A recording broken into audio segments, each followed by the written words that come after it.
हमने देखना है, आपने क्या करना है, सिंपली आपका ऑफिस अगर इंस्टॉल है, आपने सर्च बार में जाना है, यहाँ पे जाके आपने लिखना है एक्सेल। अब जैसे यहाँ पे एक्सेल लिखेंगी तो आपके पास जो एक्सेल है वो अपीयर हो जाएगा। ये देखें एक्सेल आ गया, इस पे डबल क्लिक करेंगी आप, एक्सेल का इंटरफेस सामने आ जाएगा। ये एक्सेल का इंटरफेस है। वहां पे हम वर्ड के अंदर यूज कर रहे थे ब्लैंक डॉक्यूमेंट, यहाँ पे हमने यूज करना है ब्लैंक वर्कबुक। ये ब्लैंक वर्कबुक पे मैंने क्लिक कर दिया। जैसे ही इस पे क्लिक करूंगी मेरे पास जो एक्सेल का फर्स्ट पेज है, जो इंटरफेस है, वो ओपन हो गया। ठीक है। इसमें बहुत सी चीजें जो है वो सेम है एमएस वर्ड की तरह, ठीक है, लेकिन हम एमएस वर्ड को जंप करके यहाँ पे क्यों आए, एक्सेल को इस्तेमाल करने की जरूरत क्यों पेश आई, वो इसलिए कि एमएस वर्ड को हम यूज कर रहे थे डॉक्यूमेंट्स क्रिएट करने के लिए। डॉक्यूमेंट, अब डॉक्यूमेंट क्या होता है, आपकी रिपोर्ट हो सकती है, आपकी सीवी हो सकती है, आपके कोई डॉक्यूमेंट्स, आपके नोट्स हो सकते हैं, ठीक है, टेक्स्ट फॉर्म में, ठीक है, जो कि टेक्स्ट फॉर्म में होते हैं। ज्यादातर आपके जो डॉक्यूमेंट्स होते हैं वो टेक्स्ट की फॉर्म में होते हैं, कोई एप्लीकेशन है, ठीक है, ये सारी चीजें क्रिएट करने के लिए एमएस वर्ड बेस्ट चॉइस है। हम वहां पे अपनी हर किस्म की डॉक्यूमेंटेशन कर सकते हैं, बुक्स की कंपोजिंग कर सकते हैं। लेकिन जब बात यहाँ पे आती है कि हमें अपने न्यूमेरिकल डाटा को ऑर्गेनाइज करना होता है, हमारे पास डाटा जो है वो वैल्यूज में हो, नंबर्स की फॉर्म में हो, तब हमने जरूरत पेश की है किसकी, एक्सेल की। तब हमने कहा कि अब यहाँ पे एक ऐसी, हमें कोई ऐसा सॉफ्टवेयर चाहिए जहाँ पे कैलकुलेशंस हमारे लिए इजी हो जाए, हमें कैलकुलेट करने के लिए कैलकुलेटर का यूज ना करना पड़े। कोई ऐसा सॉफ्टवेयर हो जिसके जरिए से कैलकुलेशंस हमारी जो है वो बहुत ही कम वक्त में एफिशिएंटली परफॉर्म हो जाए। तो उस मकसद के लिए माइक्रोसॉफ्ट एक्सेल का इस्तेमाल किया जाता है। अगर आपने कोई मार्कशीट बनानी है, आपने सैलरीज को कलेक्ट करना है, आपने कैलेंडर्स बनाने हैं, आपने अटेंडेंस शीट बनानी है, आपने मैनेजमेंट का कोई भी सॉफ्टवेयर बनाना है, कोई लाइब्रेरी का सॉफ्टवेयर बनाना है, फी मैनेजमेंट का बनाना है, स्कूल मैनेजमेंट का बनाना है, कुछ भी इंटरनेशनल लेवल पे एक्सेल यूज होता है डाटा को। जब आपके पास न्यूमेरिक डाटा है उसको आपने ऑर्गेनाइज करना है, ठीक है, डिफरेंट कैलकुलेशंस परफॉर्म करनी है, तो एक्सेल बेस्ट है आपके पास। अब इसका देख लेते हैं, प्रीव्यू चेक कर लेते हैं क्या चीज, सेम वही टाइटल बार है हमारे पास, उसी तरह ये हमारे पास टैब्स हैं। कुछ टैब्स यहाँ पे ऐड अप हो गई हैं और कुछ यहाँ पे डिलीट हो गई हैं, ठीक है, जो वर्ड के अंदर थी। जैसे ये डेवलपर, यहाँ पे न्यू टैब है, डाटा न्यू टैब है, फॉर्मूला न्यू टैब है, बाकी सारी सेम है। उसके बाद जो है वो आपके पास उसी तरह जिस टैब पे आप क्लिक करते हैं, ठीक है, उसका रिबन ओपन हो जाता है जैसे वर्ड में हो रहा था। फर्क क्या है कि इसके रिबन में डिफरेंट ऑप्शन है जो कि उसमें होते थे वर्ड में। बेसिकली ये है, सॉफ्टवेयर ही आपका डिफरेंट है तो जाहिर है इसके ऑप्शंस भी डिफरेंट होंगे। यहाँ पे एक नई चीज आई है आपके पास, नेम बॉक्स। देखिए जैसे ही मैं यहाँ पे क्लिक करती हूँ इस जगह पे, तो मेरे पास टूल टिप, टूल टिप में लिखा हुआ आता है नेम बॉक्स। नेम बॉक्स क्या होता है, name box is use to store the address of active cell. ठीक है, नेम बॉक्स किस लिए इस्तेमाल हो रहा है कि आपका जो एक्टिव सेल है उसका एड्रेस वहां पे स्टोर हो जाए, वहां पे आपको नजर आए। अब सेल क्या चीज है, ये देखिए आपको ये सेल नजर आ रहे होंगे शीट पे।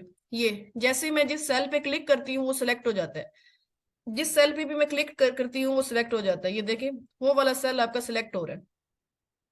अब ये सेल बना कैसे है, ये सेल यहाँ पे कैसे क्रिएट हुआ, इस सेल को ऐसे क्रिएट किया गया है कि इंटरसेक्शन, इंटरसेक्शन का मतलब होता है मिलाना, intersection of row and column is called cell in Microsoft Excel.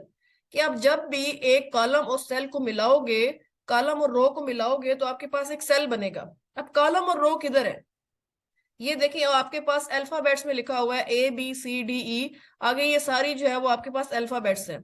जो अल्फाबेट्स हैं वो आपके पास किस चीज को जाहिर कर रहे हैं, आपके कॉलम्स को, ठीक है, क्योंकि ये वर्टिकल शेप में है। ये देखें, ये देखें, ये वर्टिकल शेप में, जो भी चीज वर्टिकल में होती है वो आपके पास कॉलम होता है।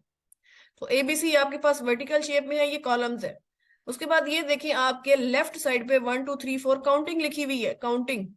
ये क्या चीज शो कर रही है कि ये आपकी रोज है, यहां से आपका कॉलम और यहां से आपका रो, आपकी रो जब मिलेंगे तो आपके पास क्या बनेगा, एक सेल। ये देखिए मैंने एक सेल पे क्लिक कर दिया तो ये क्या चीज आपकी सामने नेम बॉक्स के अंदर आ रही है, C3। C3 का क्या मतलब है कि C जो है ये आपका कॉलम है, और यहीं से अगर आप इसको ये देखें 3 इसकी रो है, तो यानी कि C3 मिला के आपके पास एक सेल बन रहा है। ठीक है, तो अब नेम बॉक्स का क्या मकसद है, नेम बॉक्स इसलिए यूज होता है कि जिस सेल पे भी आप क्लिक करेंगे, किसी भी सेल पे आप क्लिक करेंगे तो वो सेल एक्टिव हो जाएगा। तो उस एक्टिव सेल का जो एड्रेस है वो आपके नेम बॉक्स के अंदर शो होता है। जैसा कि अब लिखा हुआ आ रहा है E4, यानी कि E क्या है, आपका कॉलम, और 4 क्या है, आपकी रो। मैं यहाँ पे क्लिक करती हूँ, क्या लिखा हुआ आ रहा है इसके अंदर, Q15, क्यों क्या चीज है यहाँ पे, आपका कॉलम है और 15 है आपकी रो। कि यहां तक बात क्लियर है? यस जी मैम। मैम। ठीक हो गया। अच्छा, स्प्रेडशीट इसी को कहते हैं, जी वर्कबुक को? बिल्कुल, स्प्रेडशीट इसी को कहते हैं। ये जो शीट आपके सामने ओपन है ना, इसको स्प्रेडशीट कहते हैं। जो शीट आपके सामने ओपन है जिसपे आप काम कर रहे हैं, यही स्प्रेडशीट है। एक्सेल और एक्सेस में क्या फर्क है? जो एक्सेल होता है हमारे पास, वो बेसिकली कैलकुलेशंस के लिए यूज होता है। आप अपनी जो है वो मार्कशीट बना रहे हैं। जो एक्सेस है, एक्सेस वो डेटाबेसेस क्रिएट करता है। परमानेंट रिकॉर्ड अगर आपने अपने एम्प्लॉयज का, वर्कर्स का एक जगह पे रखना है और फिर उस पर डिफरेंट क्यूरीज लगा के उसको व्यू करवाना है, तो वो डेटाबेस होता है। डेटाबेस का मतलब है कि परमानेंट रिकॉर्ड, कि आपने उसको छेड़खानी नहीं करनी, आपने पक्का पक्का रिकॉर्ड जो है वो सेव करके रखना है, वो डेटाबेस है। यहाँ पे आप कैलकुलेशंस परफॉर्म करवा रहे हैं।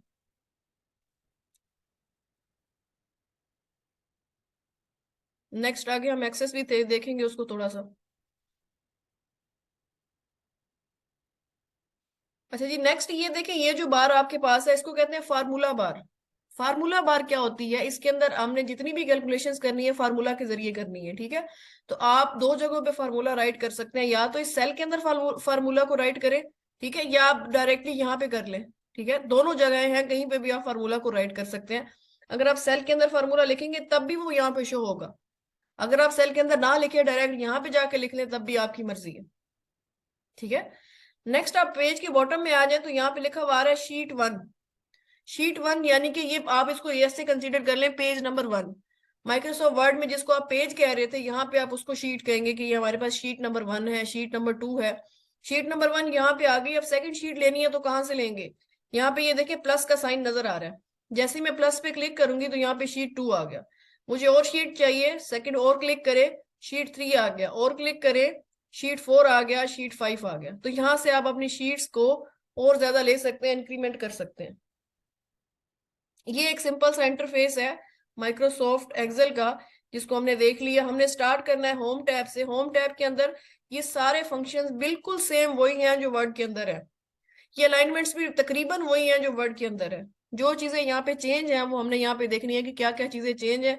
एक सिंपल सी हम मार्कशीट बनाएंगे, ठीक है। उसके अंदर हमें आइडिया हो जाएगा फार्मूला कैसे राइट करते हैं, क्या तरीका कार है, कैसे हमने उसको अप्लाई करना है, किस तरह से हमने कंडीशनल फॉर्मेटिंग उसके ऊपर अप्लाई करनी है। ये सारा आज हम देखेंगे। क्लियर है यहाँ तक? Yes ma'am. Yes. Yes ma'am. Ma'am फरा, आपको कोई बात समझ आई, क्लियर हुआ? जी, अभी तो स्टार्ट किया, अभी तो समझ आ रही है। अच्छा, मैंने कि इंटरफेस की समझ आ गई है कि इसका इंटरफेस ऐसा होता है, ये फलां चीज है, इसको इस तरह इस्तेमाल करना है, ये जो भी है। सही हो गया। अब जो पावर पॉइंट है माइक्रोसॉफ्ट ऑफिस में, जी जी मैम। वो इन सब की तैयार की हुई चीज की प्रेजेंटेशन के लिए है क्या, या एग्जैक्टली, उसमें खुद भी कुछ होता है? प्रेजेंटेशन बनानी है। देखिए ना, अगर हमारे पास एक लार्ज फॉर्म में ऑडियंस अवेलेबल है, ठीक है, हमने उनको प्रेजेंटेशन देनी है। अपना जो टॉपिक है, फॉर एग्जांपल मेरा कोई बिजनेस है, मेरा सैलून है, तो मुझे अपने सैलून की पिक्चर्स लगाई हुई है, मैंने लिखा हुआ है यहाँ पे ये फलां एरिया है, मैं ये सर्विसेज प्रोवाइड कर रही हूँ। तो प्रेजेंटेशन का बेसिकली पर्पस क्या होता है कि जो चीज आप बता रहे हैं ना, उसका ग्राफिकल व्यू भी अपनी ऑडियंस को दें। आप बता रहे हैं कि ये मेरे सैलून की फलां जगह है, ठीक है, ये मेरा ब्राइडल रूम है, तो आपके पास प्रेजेंटेशन देते हुए ये फायदा होता है कि वो ब्राइडल रूम की पिक्चर साथ लगा दो। ठीक है, ब्राइडल रूम की पिक्चर लगी हुई है, उसके ऊपर आपने मेंशन कर दिया कि ये मेरा ब्राइडल रूम है। तो बेसिकली प्रेजेंटेशन देने का मकसद क्या होता है पावर पॉइंट पे बनाने का, कि जो कुछ आप बता रहे हो प्रेजेंटेशन आप वैसे भी दे सकते हो, वैसे भी हम क्लास में बता सकते हैं, वैसे भी ऑडियंस को बता सकते हैं कि हमारा हमने ये वाला बिजनेस स्टार्ट किया है। लेकिन जब आप पावर पॉइंट पे स्लाइड्स बनाओगे, साथ ग्राफिकल व्यू लगाओगे, वीडियोस ऐड करोगे, तो वो और ज्यादा अपीलिंग हो जाएगी, अट्रैक्टिव हो जाएगी। एक प्रोफेशनल वे है प्रेजेंटेशन देने का कि आप पावर पॉइंट पे स्लाइड्स बनाए, वहां पे आप डिफरेंट इफेक्ट्स लगाएं, पिक्चर्स लगाएं, ग्राफिकल व्यू दें, ताकि आपकी जो ऑडियंस है जिसको आप प्रेजेंटेशन दे रहे हैं उनके लिए वो चीज अपीलिंग हो जाए, वो और ज्यादा उसकी तरफ अट्रैक्ट हो। इसलिए पावर पॉइंट का इस्तेमाल किया जाता है।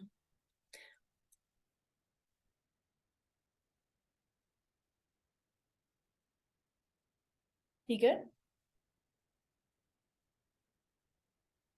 हाँ जी, डिफरेंस पता चल गया पावर पॉइंट का?